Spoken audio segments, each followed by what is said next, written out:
ይህ ከ22 ዓመታት ጥበቃ በኋላ የተገኘ የደስታ መግለጫ ስሜት ነው። አርሰናል ለታላቅ ድል ከ6 ዓመታት መሰራት በኋላ ያስመዘገበው ስኬት በድጋሚ የእንግሊዝ ፕሪምየር ሊግ ሻምፒዮን ሆኗል። 14ኛ የፕሪምየር ሊግ ዋንጫውም ሆኖ ተመዝግቧል።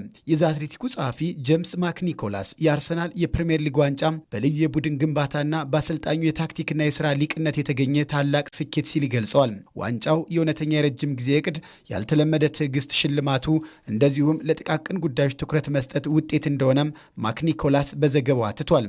ማይክል አርቴታ ልክ እንደ አባቱ እንደሚቆጥራቸው አርሰን ቪንገር ሁሉ ከ3 ተከታታይ ዓመታት ሁለተኛ ደረጃነት ወደ አሸናፊነት ተሻግሯል። አርሰን ቪንገር በ1999 2000ና 2001 እንደ አውሮፓውያን አቆጣጠር ማለት ነው ከተከታታይ ሁለተኛ ደረጃነት ወደ ድል አድራጊነት መሸጋገራቸውን ታሪክ ያወሳል። ዘንድሮም ማይክል አርቴታ ከሁለት አስርት ዓመታት በኋላ መድፈኞቹ ሻምፒዮን ሲያደርግ ልክ እንደ አርሰን ቪንገር ሁሉ ከ3 ተከታታይ ሁለተኛነት ነው ወደ ዋንጫ አርሰናልን ያሸጋገረው። አርሰናል ከ22 ዓመታት በፊት የማይሸነፉት ያስባላቸውን ውጤት አስመዝግበው የሊጉን ዋንጫ ሲያነሱ ያኔ ማን አርሰናል ቀጣዩን ድል ከ22 ዓመታት በኋላ ያሳካል ብሎ ገመተም። በየዓመቱ ደግሞ ደጋግሞ በትላልቅ ድሎች ይንበሸበሻል የሚለው የብዙሃኑ ግምት ነበር። ግን ደግሞ የኤምሬትስ ስታዲየም መገንባትን ተከትሎ የሚመጡ ፈተናዎች የክለቡ የውጤት ሰንኮፍ መነሻዎች ሊሆኑ እንደሚችሉ ይጠበቅም ነበር። አርሰን ቪንገር ወርቃማ ዘመናቸውን በአርሰናል ቤት ባህል በመገንባትና የክለቡን የወደፊት ዕጣ ፈንታ አስበው የዘመናዊ ሜዳ ባለቤት ቢያደርጉትም የልምምድ ማዕከሉን ቢገነቡም አርሰናላውያን ግን ዋንጫውን ይሹ ነበር። ባለፉት 22 ዓመታት ለዋንጫ ክብር የተጠጋባቸው ጊዜያትም ነበሩ። ግን የማንቸስተር ዩናይትድ ኃያልነት፣ የማንቸስተር ሲቲ አብዮት፣ የቼልሲ ረብጣ ዶላሮች፣ የሌስተር ሲቲ በ100 ዓመት አንድ ጊዜ ሊሆን የሚችል ተአምርን የመስራት ነገር አርሰናልን ቀደም ብሎ ከዋንጫ በኋላም ከሻምፒዮንስ ሊግ ውድድር ጭምር እንዲወጣ ሲያደርገው የደጋፊዎች ሐዘን የከፋ ነበር። እነሆ ዛሬ ላይ የ22 ዓመታት ስኬት በመጨረሻም ተሻረም። የአርሰናል እንደገና ወደ ኃያልነት መሸጋገር መጀመሪያ ማይክል አርቴታን የሾመ ጊዜ ነው። በኤምሬትስ ስታዲየም ጸጥታ የሰፍንበትና ሐዘን ይረብበት የነበረውን ድባብ ለመቀየር ከሜዳ ላይ ፍክክር ለውጥ ጋር እኩል አስኪዶታል። ከኤዱ ጋስፐር ጋር ሆነው የ5 ዓመታትን የማሸነፊያ መስኮት የሚል ርዕስ የሰጡትን ንድፈ ሐሳብ ቀየሱ፣ ተገበሩ። ንድፈ ሐሳቡ የዋንጫ ተገዳዳሪ ቡድኖችን አካሄድ ጭምር ያጠኑበት እንደሆነም ይገለጻል።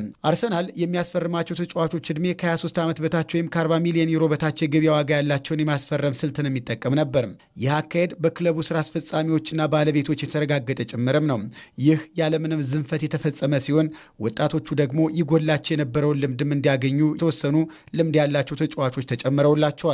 የመጨረሻው ተልዕኮ የፕሪምየር ሊጉን ዋንጫ ማንሳት ነበርና የአርቴታ ህልሙ ተፈጽሟል። አርቴታ ዘመናዊ አሰልጣኝ ሊኖር የሚገባው ሁሉ ያለው ሐሳባዊ ሰው መሆኑንም በሜዳ ላይ በተደጋጋሚ ገልጦ ተጠራጣሪዎቹን አሳምኗል። የእግር ኳስ ሊቃን ወይም የታክቲክ ቀማሪ ወይም ተንታይነን የሚሉት ሁሉ ስለ እሱ ቡድን ፍጹምነት መስክረው ግን ደግሞ ማረጋገጫው ለጥያቄ ነበራቸው። እሱንም አረጋግጥላቸው። እሱ የአርሰናልን የማሸነፍ ባህል ለመመለስ ድምፁ እስኪዘጋ ጮኋል። የቡድኑን ደካማ መንፈስ ለመቀየር ብዙ ጥሯል።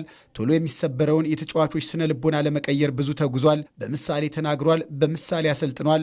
ባህል ገንብቷል። ዋንጫንም አሸንፏል። የኤስፔኑ ጸሐፊ ማርክ ኦግዴን እንደሚለው አርሰናል የ8060 ቀናት የዋንጫ ረሃቡን አስታክሷል። ካሸነፈ ይህን ያህል ጊዜ ሆኖታል የሚለው ሰዓትም ወደ 0 ተቀይሯል። ጸሐፊው ይቀጥላል። አርሰናል ምናልባት ስትመለከቱት በደንብ ላያዝናናችሁ ይችላል። በአይን ስታዩትም ማራኪ ላይሆን ይችላል።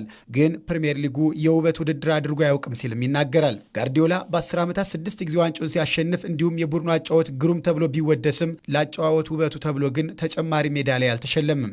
ለዚህ ነው ማሸነፍ በየትኛውም አማራጭ የሚባለው። ሁሉም ሻምፒዮኖች የሚለኩት በሰበሰቡት ነጥብ ብቻ ነውና። አሰልጣኝ ማይክል አርቴታ ባለፉት 3 ዓመታት የተለያየ አቀራረብን አስመልክቷል።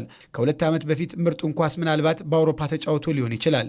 ግን ዋንጫ ባለማሸነፉ እርግማኑ በዛበት። የፕሪምየር ሊጉን ዋንጫ ለማንሳት ያጫወት ዘዴውን ቀይሮም ቢሆን የአርሰናልንና ደጋፊዎቹን ህልም እውን አድርጓል። አርሰናል የ22 ዓመታትን የዋንጫ እርግማኑን ሰበረ። ከለንደን እስከ አዲስ አበባ፣ ከናይሮቢ እስከ ብራሰልስ፣ ከሪዮ እስከ ኪጋሊ፣ ከጆሃንስበርግ እስከ ኦስሎ፣ ከፓሪስ እስከ ማድሪድ ሌሊቱን ሁሉ ጎዳናዎች በደስታ ጮቤ ሰከሩ። ተጠራጣሪዎቹም ሲያደርገው አዩና አመኑት። በክፉው ቀን ጀርባቸውን ያላዞሩ ደጋፊዎች ብቻ አልነበሩም ደስታቸው ልኩን ያጠው ከ22 ዓመታት በፊት ከነበረው በሚሊዮኖች ጭምር በልጠውም ጭምር እንጂ።